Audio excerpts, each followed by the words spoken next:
Hello दोस्तों, welcome to horror vibes. आज मैं आपको कुछ अजीबोगरीब घटनाएं बताने वाला हूँ। ये सारी घटनाएं सुनने में बहुत ही ज़्यादा मिस्टीरियस और अजीब हैं, तो आप वीडियो को एंड तक ज़रूर देखिएगा। साथ ही वीडियो पसंद आए तो चैनल को सब्सक्राइब ज़रूर करिएगा। अगर आप में से लोग चैनल पर नए हैं और उनको हॉरर स्टोरीज और मिस्टीरियस स्टोरीज सुनना पसंद है तो आप हॉरर वाइब्स को सब्सक्राइब कर सकते हैं। और अगर आपके साथ भी कोई अजीब सी घटना घटी हो तो वो सारी घटनाएं आप मुझे मेरे इंस्टाग्राम पर भेज सकते हैं। मैं अपने इंस्टाग्राम का लिंक वीडियो के डिस्क्रिप्शन में दे दूंगा। साथ ही वीडियो पसंद आए तो चैनल को सब्सक्राइब करना मत भूलिएगा। वीडियो को लाइक ज़रूर करिएगा। मुझे कमेंट करके ये भी बताइएगा कि आपको वीडियो कैसी लगी और मैं अगली वीडियो किस टॉपिक पर बनाऊं। तो ज़्यादा टाइम न लेते हुए वीडियो करते हैं शुरू और खो जाते हैं अंधेरों में। ये पहली घटना मार्टिन नाम के एक वाइल्ड लाइफ फोटोग्राफर के साथ घटी थी और अब आगे की घटना मैं आपको मार्टिन के पॉइंट ऑफ व्यू से बताऊंगा।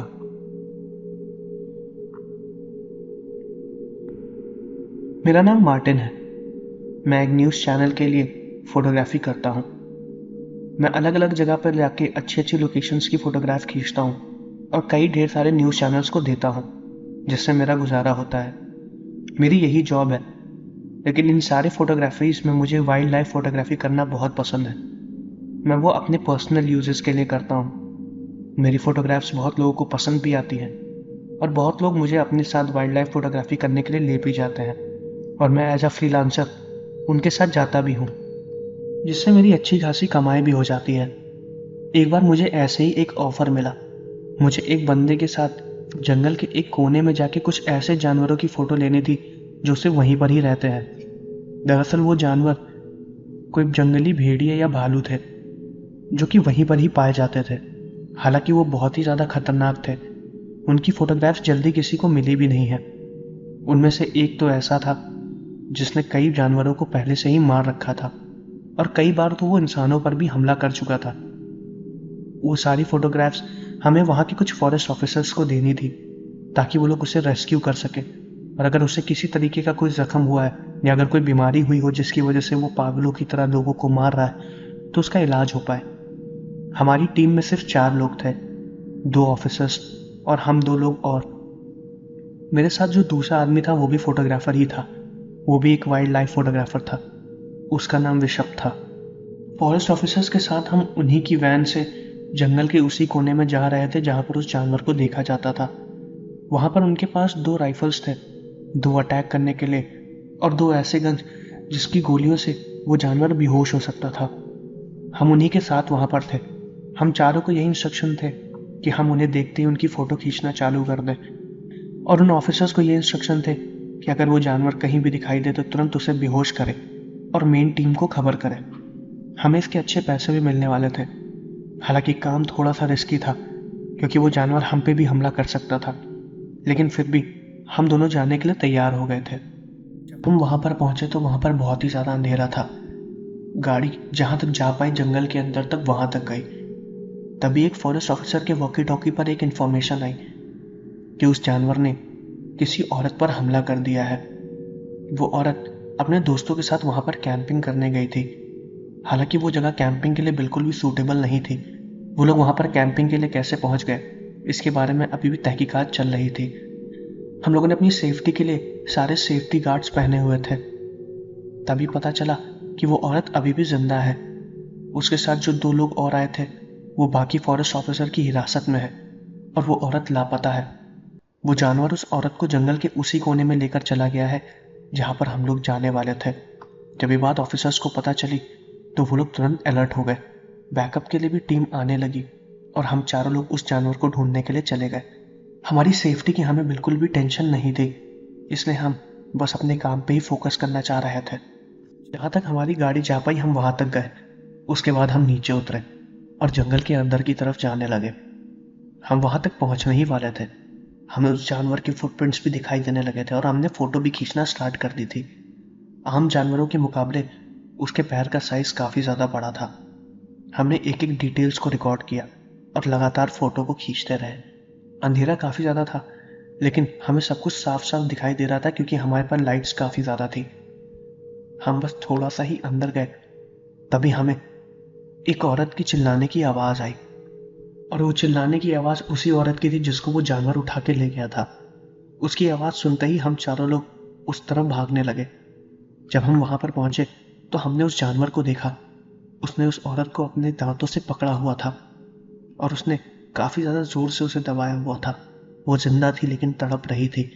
वो अपने चारों पैरों पर था और वो आम जानवरों के मुकाबले काफ़ी ज़्यादा बड़ा था। हम लोग थोड़ा उसके पास गए। फॉरेस्ट ऑफिसर ने उसकी तरफ बेहोशी की गोली चलाना चालू किया। वो गोलियां उसे लग भी रही थी लेकिन उसको कोई भी फर्क नहीं पड़ा। हम भी उसकी लगातार फोटो खींचे जा रहे थे। थोड़ी देर बाद वो हमारी तरफ आया। हम हल्का फुल्का डर गए थे क्योंकि हमारे लिए पहली बार ये सब कुछ देखना था। थोड़ा करीब आते ही वो हमें घूरने लगा। उसकी आंखें काफी ज्यादा तेज चमक रही थी। वो औरत अभी भी तड़प रही थी। तभी वो जानवर अपने दोनों पैरों पर खड़ा हो गया और हमें देखने लगा। उसने उस औरत को अपने मुंह में दबा रखा था और ये दृश्य बहुत ही ज्यादा भयानक था। लेकिन इसके बाद जो कुछ भी हुआ वो देख के हमारी रूह कांप गई। जब वो अपने दो पैरों पर खड़ा हो गया था तो उसकी हाइट काफी ज्यादा लंबी हो गई थी।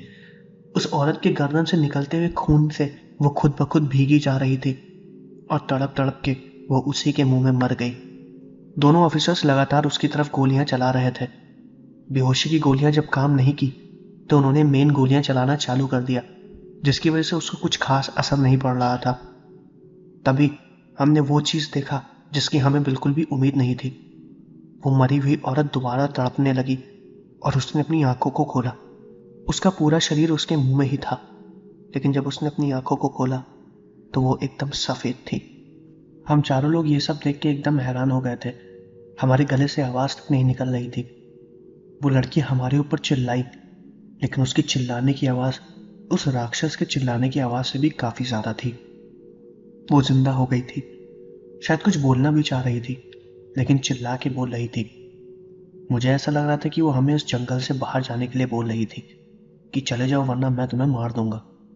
वो जानवर उस लड़की की मदद से अपना संदेश हम तक पहुंचाने की कोशिश कर रहा था। हो सकता है ये सब मेरा वहम हो, बट उस वक्त मुझे यही सब सही लग रहा था। मेरे हाथ पैर बुरी तरीके से कांप रहे थे। हम लोग हिल ही नहीं रहे थे। वो दोनों ऑफिसर्स लगातार उसके ऊपर गोली चलाए जा रहे थे।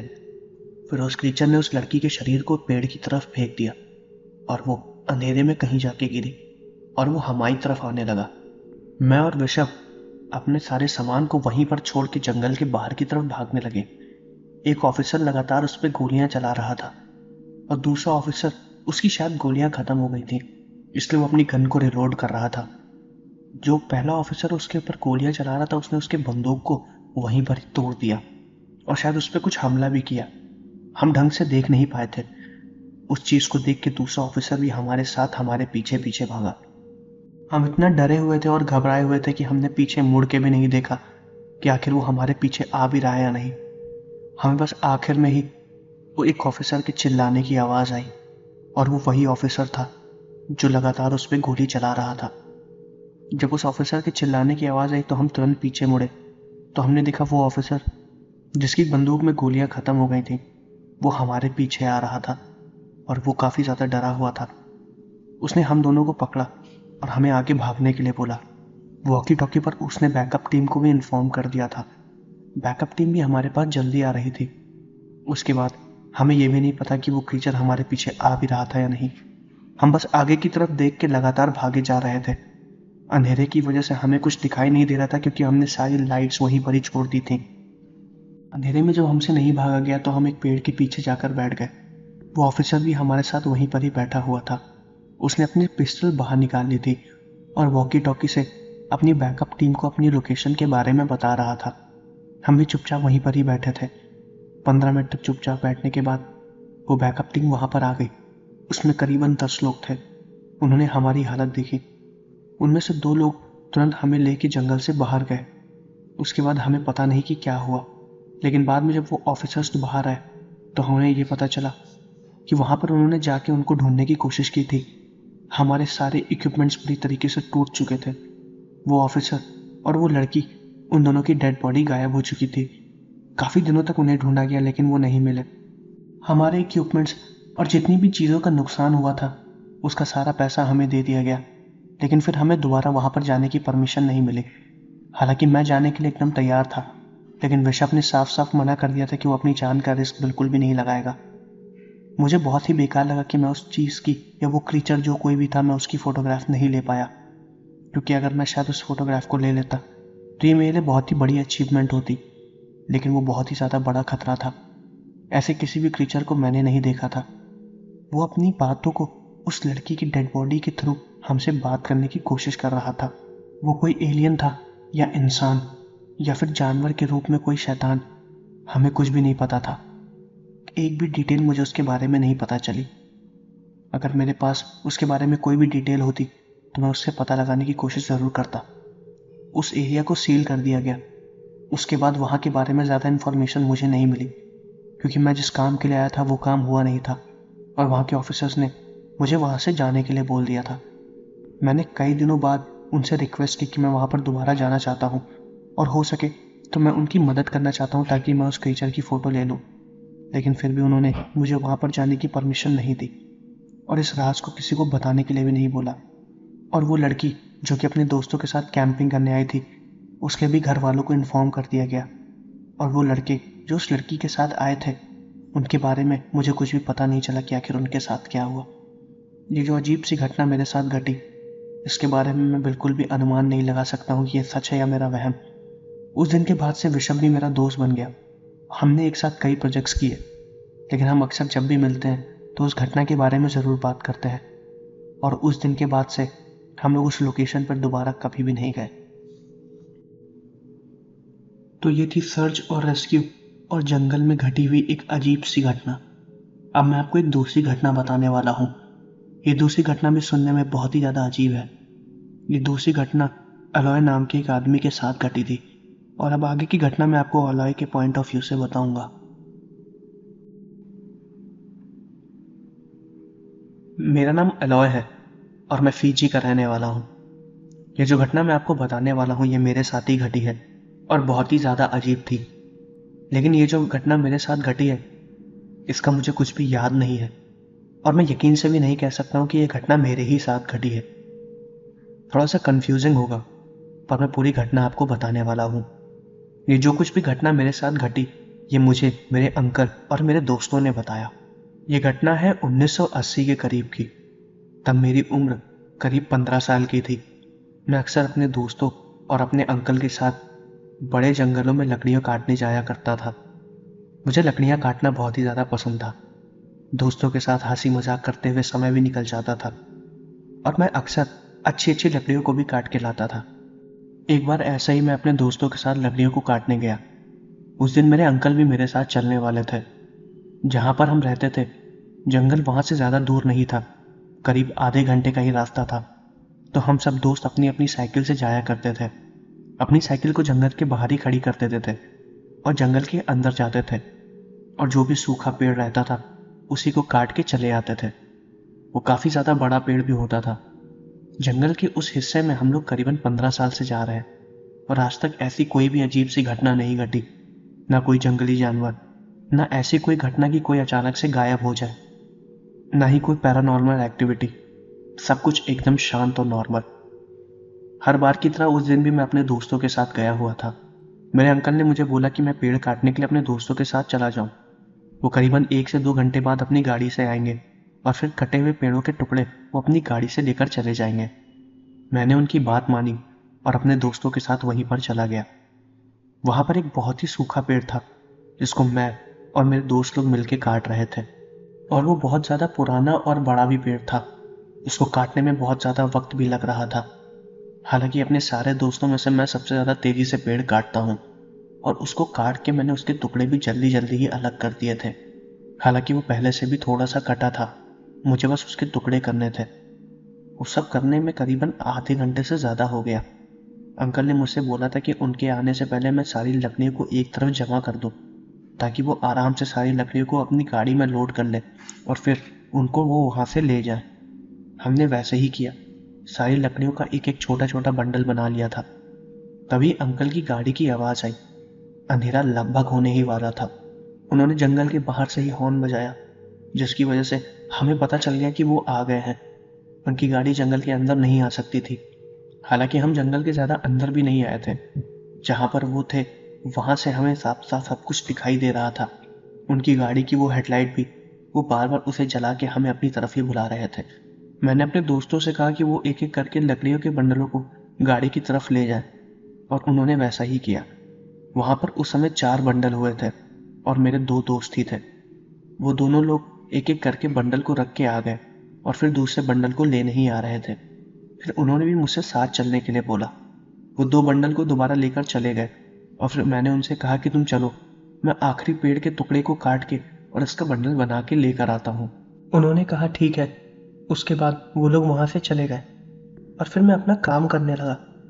और सच बताऊँ तो इसके बाद का मुझे कुछ याद ही नहीं है। मुझे बस इतना ही याद है कि मैं आखिरी बार कुल्हाड़ी को उठा के लकड़ियाँ काट रहा था। उसके बाद जब मेरी आंखें खुली तो मैं हॉस्पिटल में था।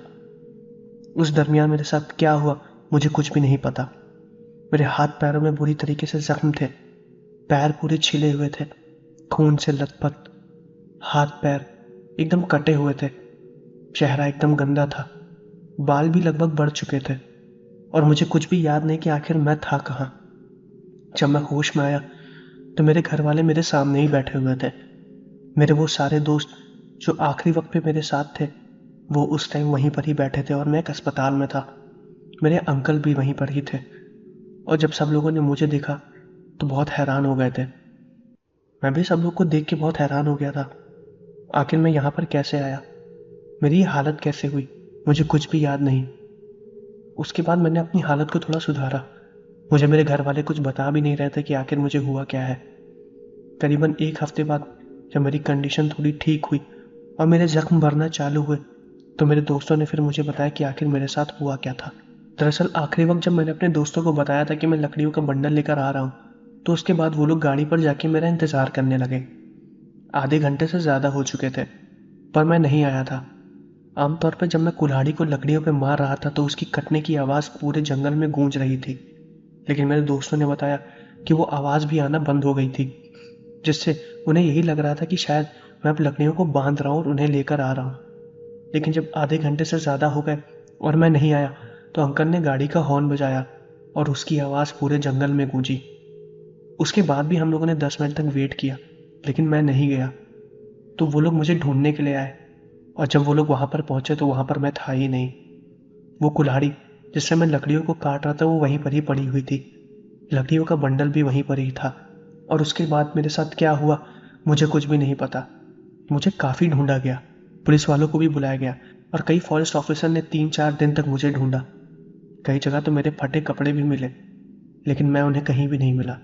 मुझे ढूंढने का काम करीबन 1 हफ्ते तक चला।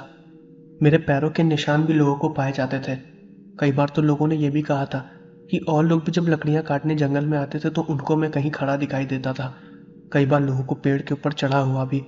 कुछ लोगों को मेरी आंखें सफ़ेद रंग की दिखाई दी और कुछ लोगों को मैं मारने के लिए भी दौड़ा। पर सच बताऊं तो मुझे ये सब कुछ भी याद नहीं है। सब लोग ये बता रहे थे कि मेरी हरकतें बहुत ही ज़्यादा अजीब हो गई थी।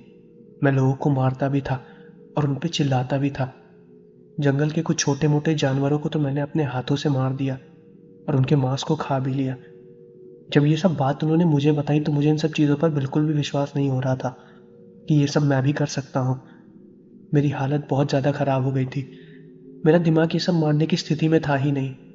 मुझे क्या हुआ था इसके बारे में किसी डॉक्टर को कुछ भी नहीं पता, क्योंकि जहाँ भी जांच करा रहे थे मेरी सारी रिपोर्ट्स एकदम नॉर्मल आ रही थी। मेरे ऊपर किसी तरीके का कोई ब्लैक मैजिक भी नहीं हुआ था, क्योंकि कई ढेर सारे लोगों को भी दिखाया गया, पर सब कुछ एकदम नॉर्मल था। जब मुझे ये बात पता चली तो मैं कुछ दिनों तक बहुत अकेला रहने लगा। मुझे कुछ भी समझ में नहीं आ रहा था कि आखिर मेरे साथ हुआ क्या था। कई बार जब रात में सोता था तो अकेले मुझे सपने में ऐसी अजीब अजीब चीज़ें दिखाई देती थी जिनका मैं कभी अनुमान भी नहीं लगा सकता था। मुझे रात के अंधेरे में ऐसा लगता था कि कोई खड़ा होकर मुझे बुला रहा है। रात में मुझे ऐसे सपने आते थे कि रात में मैं पेड़ पे बैठा हुआ हूँ और कई लोगों से बात कर रहा हूँ। मेरी आंखें सफ़ेद हो गई हैं और मैं कई जानवरों को मार के खा रहा हूँ। ये सारे सपने मुझे आ रहे थे। मुझे अजीब अजीब काली परछाइयाँ दिखाई देती थी। ये सारी चीज़ें लगातार मेरे साथ होने लगी। मैं सो नहीं पाता था। करीबन 1 महीने तक तो मेरे साथ यही सब हुआ। मुझे बाद में ये भी पता चला कि मैं करीबन 1 महीने के लिए गायब था। 1 महीने तक मैं किसी को मिला भी नहीं। लोगों ने मुझे ढूंढने की बहुत कोशिश की थी और 1 महीने मैं कहाँ था किस हालत में था इसका मुझे कुछ भी याद नहीं है। लोगों को तो ये भी नहीं लग रहा था कि मैं वापस आऊँगा, लेकिन एक दिन अचानक से मेरा शरीर उन्हें उसी जंगल के बाहर पड़ा मिला जहाँ पर मैं अक्सर लकड़ियों को काटने जाया करता था। मैं उन्हीं लोगों को वहीं पर पड़ा मिला जो लोग लकड़ियाँ काटने उसी जंगल में जाया करते थे। फिर वो लोग उठा के तुरंत मुझे अस्पताल ले गए और मेरे घर वालों को ये सारी इन्फॉर्मेशन दी। खैर, मेरे साथ क्या हुआ इसके बारे में तो मुझे कुछ भी नहीं पता, लेकिन लोगों को यही लगता है कि उस जंगल में कोई काली आत्माएं थी या फिर कोई पुरानी सोल्स जिन्होंने मेरी बॉडी पर कब्जा कर लिया था। शायद कोई काला जादू करता था या फिर कोई ब्लैक मैजिक करता था जिसने अपने ब्लैक मैजिक के लिए मुझे अपने वश में कर रखा था। क्या सच था और क्या झूठ ये सब मुझे नहीं पता, लेकिन फिलहाल 1-2 महीने बाद मेरी हालत पूरी ठीक हो गई। लेकिन मैं उस जंगल के अंदर जाने से बहुत डरने लगा और इस घटना के बाद मैं कभी भी लकड़ियाँ काटने उस जंगल में नहीं गया और फिर मैंने उस जगह को ही बदल दिया। मैं अक्सर उस घटना को याद करता हूँ और अक्सर यही सोचता हूँ कि 1 महीने तक आखिर मैं कहाँ था। इसके बारे में मुझे कुछ भी नहीं पता। तो दोस्तों, ये थी 2 घटनाएं। मैं आशा करता हूँ कि आपको वीडियो पसंद आई होगी। अगर आपको वीडियो पसंद आई है तो चैनल को सब्सक्राइब जरूर करिएगा, वीडियो को लाइक भी करिएगा। मुझे कमेंट करके ये भी बताइएगा कि आपको वीडियो कैसी लगी और मैं अगली वीडियो किस टॉपिक पर बनाऊँ। तो मिलते हैं अगले वीडियो में।